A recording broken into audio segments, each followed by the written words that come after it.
Hello friends, வணக்கம். Welcome to Eva சமையல். எல்லோரும் நல்லா இருக்கீங்களா? இன்றைக்கி நம்ம சேனலில் நம்ம வீட்டில் பெருந்தொல்லையாக இருக்கிற எலி, பெருச்சாளி, மூஞ்செலி இதெல்லாம் நம்ம வீட்டு பக்கம் வராமல் இருக்கிறதுக்கு ரொம்பவே சூப்பரான எஃபெக்டிவான டிப் தாங்க பார்க்க போகிறோம். வீடியோவை ஸ்கிப் பண்ணாமல் பாருங்கள். நம்ம சேனலை இப்போ தான் ஃபஸ்ட் டைம் பார்க்குறீங்கன்னா சப்ஸ்கிரைப் பண்ணலைன்னா சப்ஸ்கிரைப் பண்ணிக்கோங்க ஃப்ரெண்ட்ஸ். பக்கத்தில் இருக்க நோட்டிஃபிகேஷன் பெல் ஐக்கானை கிளிக் பண்ணிக்கோங்க. நம்ம வீட்டில் பெருந்தொந்தரவு இந்த எலி தொந்தரவு தாங்க. இந்த எலி நம்ம வீட்டு பக்கம் வர ஆரம்பிச்சிருச்சு அப்படின்னா நம்ம வீட்டில் இருக்கக்கூடிய ஃப்ரிட்ஜு, டிவி, வாஷிங் மிஷின், கிரைண்டர்னு எல்லா ஒயருமே கடித்து நாசம் பண்ணிவிடுங்க. அது மட்டும் இல்லாமல் நம்ம வீட்டில் இருக்கக்கூடிய சோஃபா, பெட்டு, முக்கியமான பேப்பரு, அது மட்டும் இல்லாமல் நம்ம வீட்டில் தோட்டம்லாம் வச்சுருந்தோன்னா அந்த தோட்டத்தில் இருக்கிற செடியுமே கடித்து நாசம் பண்ணிவிடுங்க. இந்த மாதிரி எலி தொந்தரவு இல்லாமல் இருக்கிறதுக்கு ரொம்பவே சூப்பரான எஃபெக்டிவான டிப் தாங்க பார்க்க போகிறோம். எலி மட்டும் இல்லாமல் பெருச்சாளி, மூஞ்செலிக்குமே இந்த டிப்பு வந்து ரொம்பவே எஃபெக்டிவாக இருக்குங்க. வாங்க எப்படி ரெடி பண்ணுறதுன்னு பார்க்கலாம். ஒரு பாத்திரம் எடுத்துக்கங்க. இதில் வந்து 2 ஸ்பூன் அளவுக்கு கோதுமை மாவு சேர்த்துக்கலாம். கோதுமை மாவில் செய்யக்கூடிய எல்லா உணவுமே எலிகளுக்கு ரொம்பவே விருப்பமான உணவுங்க. கோதுமை மாவுக்கு பதிலாக அரிசி மாவு கூட சேர்த்துக்கலாங்க. இப்போது அடுத்ததாக இதில் நம்ம நாட்டு சர்க்கரை சேர்க்க போகிறோங்க. வெள்ளை சர்க்கரை வந்து சேர்க்கக்கூடாது, நாட்டு சர்க்கரை தான் சேர்க்கணுங்க. இந்த நாட்டு சர்க்கரையோட வாசனை தான் எலிகளுக்கு நல்ல ஈர்க்குங்க. இதை ஈர்த்து எலி வந்து கண்டிப்பாக இதை வந்து சாப்பிட்ரும். வெள்ளை சர்க்கரை சேர்த்திங்கன்னா எலி வந்து சாப்பிடாது. முடிஞ்ச வரைக்கும் நீங்கள் வந்து நாட்டு சர்க்கரை சேருங்க. இதுதான் நல்ல எஃபெக்டிவாக இருக்குங்க. இதில் வந்து ஒரு 1.5 ஸ்பூன் அளவுக்கு எடுத்து சேர்த்துக்கலாம். 2 ஸ்பூன் கோதுமை மாவுக்கு 1.5 ஸ்பூன் நாட்டு சர்க்கரை சேர்த்திங்கன்னா கரெக்டாக இருக்குங்க. இப்போது அடுத்ததாக இதில் நம்ம அகர்பத்தி இருக்கு இல்லையா, அதுதான் எடுத்திருக்கேங்க. இந்த மாதிரி ஒரே ஒரு அகர்பத்தி எடுத்துக்கோங்க. நான் வந்து ப்ரௌன் கலரில் இருக்கிற அகர்பத்தி யூஸ் பண்ணுறீங்க. உங்கள் வீட்டில் கருப்பு கலரில் அகர்பத்தி வச்சுருந்தீங்கன்னா அந்த அகர்பத்தி கூட யூஸ் பண்ணிக்கலாம். இப்போது இதுக்கு மேலே இருக்கிறத இந்த மாதிரி லைட்டாக நசுக்கி விட்டு நல்லா பவுட்ரு பண்ணி எடுத்து சேர்த்துக்கலாங்க. உங்களுக்கு இந்த மாதிரி கையை வச்சு அப்படியே நசுக்கி விடுறதுக்கு கஷ்டமாக இருந்துச்சு அப்படின்னா ஒரு நியூஸ் பேப்பருக்குள்ளே வச்சுட்டு அதுக்கப்புறமா மேலே ஒரு இடிக்கல் அல்லது ஒரு சுத்தியலை வச்சு நல்லா தட்டி பவுட்ரு பண்ணி எடுத்து கூட சேர்த்துக்கலாங்க. இது போல் நீங்கள் வந்து ஒரு அகர்பத்தி மட்டும் பவுட்ரு பண்ணி எடுத்து சேர்த்துட்டு அடுத்ததாக இதில் கொஞ்சமாக தண்ணி விட்டு நம்ம வந்து இதை நல்லா பசைஞ்சு எடுத்துக்கலாம்.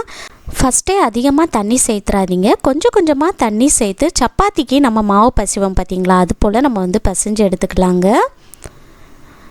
இப்போ இதில் இன்னும் கொஞ்சம் தண்ணி சேர்த்துக்கலாம். சேர்த்துட்டு நம்ம வந்து நல்லா பசைஞ்சு எடுத்துக்கலாம். பாருங்கள் ஃப்ரெண்ட்ஸ், நம்ம வந்து நல்லா பசைஞ்சு எடுத்துட்டோம். இந்த அளவுக்கு நீங்கள் வந்து நல்லா பசைஞ்சு எடுத்துக்கோங்க. இப்போ இதில் நம்ம கொஞ்சம் கொஞ்சமாக எடுத்து நல்லா உருட்டி எடுத்துக்கலாம். குட்டி குட்டி பால்ஸாக நல்லா உருட்டி எடுத்துக்கோங்க. நீங்கள் இதே அளவுகளோடு செஞ்சிங்கன்னா உங்களுக்கு வந்து 8 உருண்டை கிடைக்குங்க. இந்த மாதிரி சின்ன சின்னதாக உருட்டி எடுத்துக்கோங்க. ரொம்ப ஈஸியாக ரெடி பண்ணிடலாங்க. கண்டிப்பாக ட்ரை பண்ணி பாருங்கள், சூப்பராக ஒர்க் அவுட் ஆகும். அவ்வளோதான் ஃப்ரெண்ட்ஸ். இப்போ இதை நம்ம எடுத்துகிட்டு போய் நம்ம வீட்டில் எலி எங்கெல்லாம் தொந்தரவு பண்ணுமோ அங்கெல்லாம் ஒன்று எடுத்து வச்சு விட்டுறலாம். முக்கியமாக கவனிக்க வேண்டிய விஷயம் என்னென்னா, உங்கள் வீட்டில் குழந்தைங்க இருந்தாங்கன்னா அவங்களோட கண்லேயும் கையிலையும் படாத மாதிரி வைங்க. நம்ம வீட்டு கிச்சன் செல்ஃபில் க்ரோசரி ஐட்டம்ஸ்லாம் ஸ்டோர் பண்ணி வச்சுப்போம் பார்த்திங்களா, பருப்பு, மசாலா பொருட்கள்லாம், அந்த பக்கத்தில் எலி தொந்தரவு ஜாஸ்தியாக இருக்குங்க. எலி நடமாட்டம் இருக்கிறப்ப அதில் நீங்கள் இந்த மாதிரி ஒரு உருண்டை போட்டு விட்டிங்கன்னா இது வழியாக வரும்போது எலி கண்டிப்பாக இது வந்து சாப்பிட்ருங்க. அடுத்ததாக நம்ம வீட்டில் இருக்கக்கூடிய fridge, washing machine, grinder, cupboard, பீரோ இதுக்கு அடியிலலாம் ஒன்று எடுத்து போட்டு விட்டுருங்க. இந்த மாதிரி செய்கிறப்ப எலி வந்து அதுக்கு அடியில் வரும்போது கண்டிப்பாக சாப்பிட்ரும். அடுத்ததாக நம்ம வீட்டில் இருக்கக்கூடிய சோஃபா இருக்கு இல்லையா, அதுக்கு அடியிலையும் ஒன்று எடுத்து போட்டு விட்டுருங்க. இது போல் உங்கள் வீட்டில் எலி எங்கெல்லாம் தொந்தரவு பண்ணுமோ அங்கெல்லாம் போட்டு விடுங்க. கட்டில் கடிலையும் போட்டு விடலாங்க. அடுத்ததாக நம்ம வீட்டில் வந்து கிச்சன் ஜன்னல், ரூம் ஜன்னல், பாத்ரூம் ஜன்னல் இதெல்லாம் ஓப்பன் பண்ணி வச்சுருந்தோன்னா அது வழியாக எலி வருங்க. ஸோ இந்த மாதிரி ஓப்பன் பண்ணி வச்சுருக்கிறப்ப அதுக்கு வெளியே வந்து இந்த மாதிரி ஒன்று எடுத்து வச்சு விட்டுருங்க.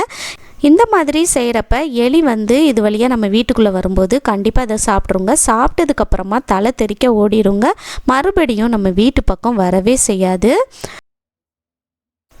அடுத்ததாக நம்ம வீட்டில் வந்து கார்டன்லாம் வச்சுருந்தோன்னா அந்த கார்டனில் இருக்கிற செடியும் கூட எலி, பெருச்சாளிலாம் கடித்து நாசம் பண்ணிடுங்க. அந்த மாதிரி இருக்கிறப்ப அது பக்கத்துலேயும் இந்த மாதிரி ஒரு உருண்டை எடுத்து போட்டு விடுங்க.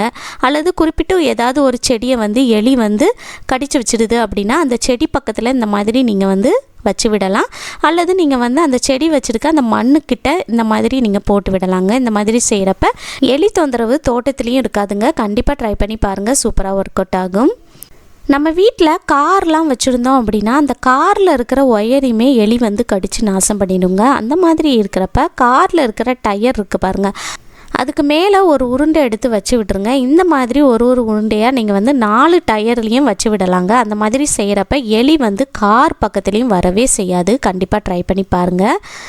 இதை சாப்பிட்டதுக்கப்புறமா எலி வந்து செத்து போயிடுமா அப்படின்னு கேட்டிங்கன்னா கண்டிப்பாக இல்லைங்க, எலி சாகாது. ஆனால் மறுபடியும் நம்ம வீட்டு பக்கம் வரவே செய்யாது. அது எப்படின்னு பார்த்தீங்கன்னா, இது சாப்பிட்டதுக்கப்புறமா எலிகளுக்கு வயிறு சரியில்லாமல் போகுங்க, வயிற்றில் வீக்கம் ஏற்படுத்துங்க. அது மட்டும் இல்லாமல் அதுக்கு வந்து மயக்கம் வருங்க.